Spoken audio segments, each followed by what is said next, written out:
जय हिंद दोस्तों, welcome back to our channel. Welcome back to job टेरिया। आई होप कि आप लोग अच्छे होंगे और अपनी तैयारी में बेहतरीन तरीके से लगे होंगे।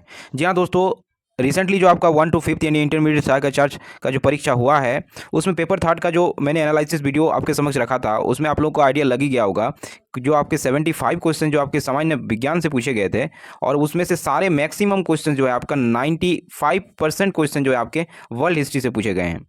तो ऐसे में वर्ल्ड हिस्ट्री का मोस्ट इंपॉर्टेंट टॉपिक जो कि फ्रांस की क्रांति से काफ़ी क्वेश्चंस देखने को मिले हैं, तो उसी का यहाँ पे इस वीडियो में चर्चा करेंगे। आपका डिटेल एनसीईआरटी वेस्ट एमसीक्यू लेकर उपस्थित हूँ इस टॉपिक का, फ्रांस की क्रांति से। और अगर ये वीडियोस आप लोग अगर देख लेते हैं तो इससे रिलेटेड कोई भी क्वेश्चन अगर फेम्ड होगा तो एक भी क्वेश्चन आपको इससे इस वीडियो से बाहर नहीं पूछा जाएगा, क्योंकि ये सारे जो क्वेश्चन हैं ये एनसीईआरटी बेस्ड क्वेश्चन रहने वाली है। तो 6 to 8 वाले कैंडिडेट के लिए मस्ट वॉच होगा ये जो है वीडियो, तो ज़रूर वीडियो को अंत तक वॉच कीजिएगा।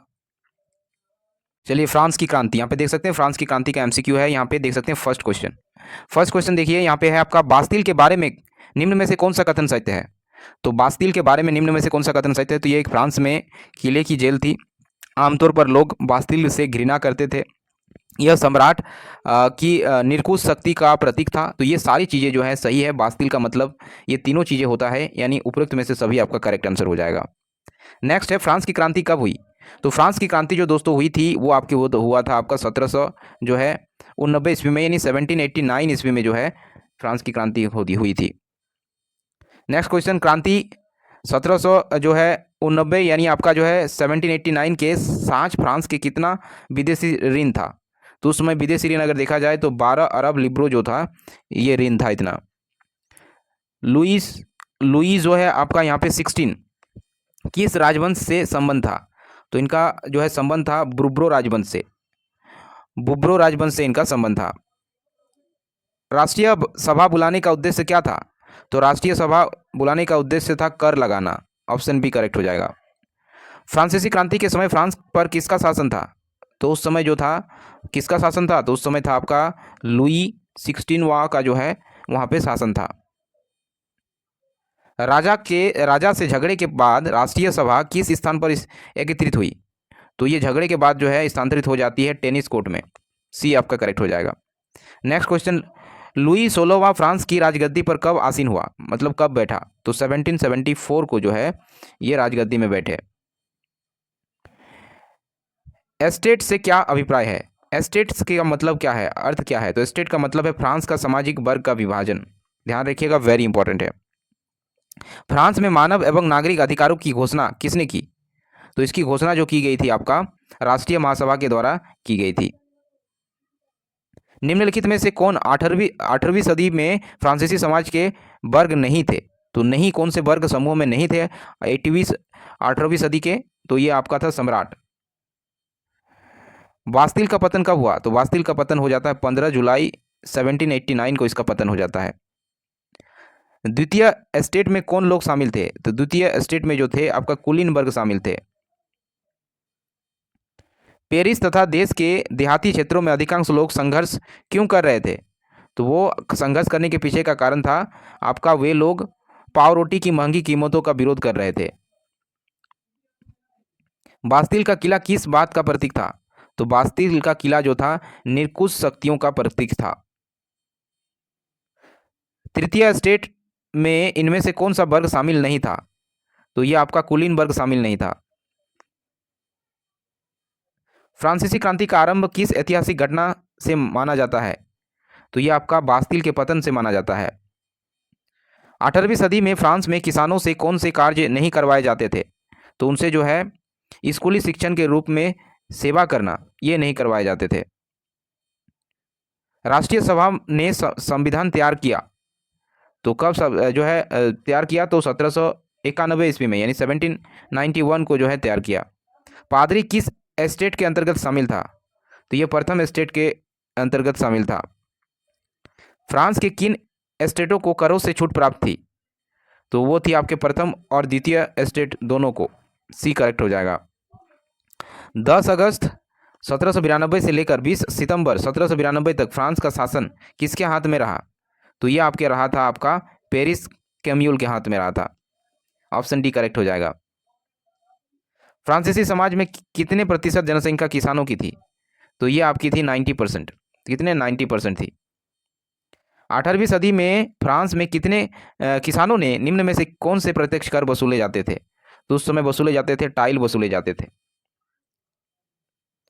सितंबर सम्मेलन में लुई 16वें के लिए क्या दंड निश्चित किया गया? तो मृत्युदंड जो है निश्चित किया गया। इनमें से किसे राज को दिया जाने वाला कर देने का छूट था? तो ये छूट था आपका पादरी को। नेक्स्ट क्वेश्चन, सन 1774 में जब लुई 16वां सम्राट बना तो राजकोष खाली होने का क्या कारण था? तो राजकोष खाली होने के पीछे का कारण क्या था? तो उसके पीछे का कारण था आपका, क्योंकि फ्रांस में लंबे समय तक युद्ध चल रहे थे, क्योंकि सरकार बरसाई के महल और राज दरबार के शानो शौकत बनाए रखने के लिए फिजूल खर्ची कर रही थी। तो ये दोनों स्टेटमेंट करेक्ट हो जाएगा, यानी ए और बी दोनों कथन सही है। लुई 16वां को मृत्युदंड कब दिया गया? तो इनको मृत्युदंड दिया गया था 1793 को। डी ऑप्शन करेक्ट हो जाएगा। इनमें से कौन प्रत्यक्ष कर था? तो आपका प्रत्यक्ष कर था टाइल। टाइल जो था आपका प्रत्यक्ष कर था। राष्ट्रीय सम्मेलन में किस अमानवीय प्रथा का अंत किया? तो ये आपका दास प्रथा का जो है अंत हो जाता है राष्ट्रीय सम्मेलन से। निम्न में से किस दार्शनिक ने जनता और उसके प्रतिनिधियों के बीच एक साथ आधिकारिक सरकार का प्रस्ताव रखा? तो ये आपका रखा था जॉन लॉक ने रखा था। रॉबस्पियर को गिलोटिन पर कब चढ़ाया गया? तो ये चढ़ाया गया था जुलाई 1794 ईस्वी में। इसमें से कौन चर्च द्वारा लिया जाने वाला धार्मिक कर था? तो आपका था टाइद। टाइद जो था चर्च द्वारा लिया जाने वाला धार्मिक कर था। जीरोतिस्त दल ने देश की आर्थिक दशा सुधारने के लिए कौन सी नई मुद्रा चलाई? तो उन्होंने जो है कागज की मुद्रा चलाई। निम्न में से फ्रांस में कौन सी राजनीतिक संस्था थी जिसमें तीनों स्टेट अपने अपने भेजते थे? तो वो आपका थे स्टेट जनरल। 1789 में जब फ्रांस की क्रांति हुई थी तो उस समय फ्रांस की जनसंख्या कितनी थी? तो उस समय फ्रांस की जनसंख्या 2.8 करोड़ थी। रॉबस्पियर को गेलोटिनी की भेंट चढ़ाया गया कब? तो ये आपका चढ़ाया गया था जुलाई 1794 को। लिब्रो क्या है? तो लिब्रो फ्रांस की मुद्रा है। फ्रांस की मुद्रा क्या है? लिब्रो है। निम्नलिखित में से कौन सी एक विशेषता फ्रांस के जो है 1791 के संविधान में नहीं था? तो ये आपका था बोलने की आज़ादी नहीं दी गई थी। ये आपका जो है नहीं था। डायरेक्टरी की राजनीतिक अस्थिरता जिस सैनिक तानाशाह के उदय का आधार बनी, तो वो जो है किस सैनिक तानाशाह का जो है उदय का आधार बनी? तो ये नेपोलियन बोनापार्ट। ऑप्शन ए आपका करेक्ट हो जाएगा। टू टिट्राइजेज ऑफ गवर्नमेंट की रचनाकार कौन है? तो टू टिट्राइजेज ऑफ गवर्नमेंट के रचनाकार हैं आपके Locke. The spirit of the laws के लेखक कौन है? तो ये हैं आपके मॉन्तेस्क्यू। सीधे राज को अदा किए जाने वाले कर को कहते हैं, उसको कहते हैं टाइल। फ्रांस में महिलाओं को मत देने का अधिकार मिला, कब मिला? तो 1946 को मिला। फ्रांस में नेशनल असेंबली क्यों आहूत की गई थी? तो ये आपकी आहूत की गई थी फ्रांस के लिए संविधान बनाते हेतु सम्राट की शक्तियों के सीमित करने के लिए, यानी ए और बी दोनों करेक्ट हो जाएगा। एरेस्टेड जनरल के आह्वान पर तृतीय एरेस्टेड नेशनल असेंबली का गठन कब किया गया? तो ये आपका किया गया 1789 को। क्रांतिकारी फ्रांस से आने वाले विचारों का समर्थन किया, किसने किया? तो ये आपका टीपू सुल्तान तथा राजा राममोहन राय ने किया।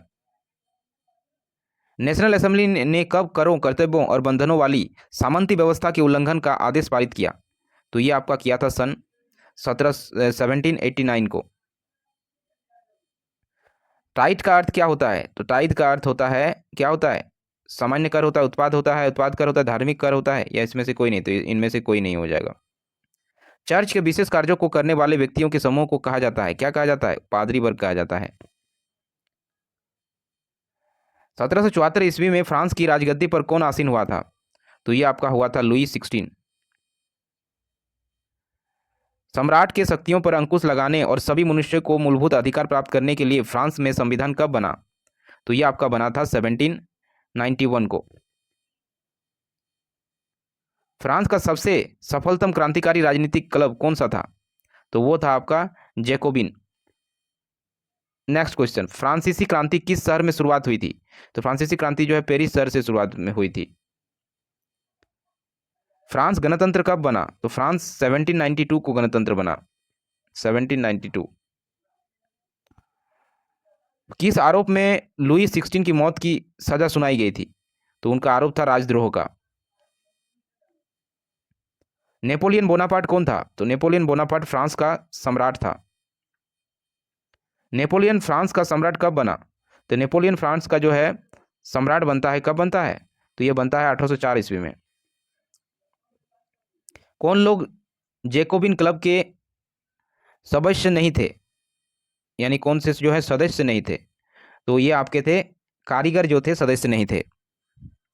आतंक का राज किसने स्थापित किया? तो आतंक का राज जो है रोबेस्पियर ने जो है स्थापित किया। वाटरलू की लड़ाई कब हुई थी? तो वाटरलू की लड़ाई 1815 ईस्वी में हुई थी। उन देशों के नाम दीजिए जिनके विरोध नेशनल असेंबली ने सन 1792 में युद्ध की घोषणा के प्रस्ताव को पारित किया था। तो वो आपका था प्रसा और ऑस्ट्रिया, यानी ऑप्शन डी आपका करेक्ट हो जाएगा। एलम्फ दे गुंज कौन थी? ओलंप दे गुंज कौन थी? तो ये आपकी थी क्रांतिकारी महिला। द सोशल कॉन्टेक्स्ट नामक पुस्तक किसने लिखी? तो ये रूसो ने लिखी थी। जैकोबिन का नेता कौन था? तो जैकोबिन का नेता जो था आपका रोबेस्पियर था। फ्रांसीसी कॉलोनियों में दास्ता कब समाप्त हो गई? 1878 में, 1800 सॉरी जो है 48 में, यानी 48 में, 1848 में फ्रांसीसी कॉलोनियों ने में जो है दास्ता को जो है समाप्त किया गया। तीसरा स्टेट क्या है नाम से प्रचार पुस्तिका यानी पंपलेट किसने लिखी? तीसरा स्टेट क्या है नाम से प्रचार पुस्तिका किसने लिखी? तो ये आपका आबे सीए ने लिखी। 1789 ईस्वी में फ्रांस में क्रांति किसके शासनकाल में हुई? तो ये क्रांति हुई थी आपका लुई 16वें के।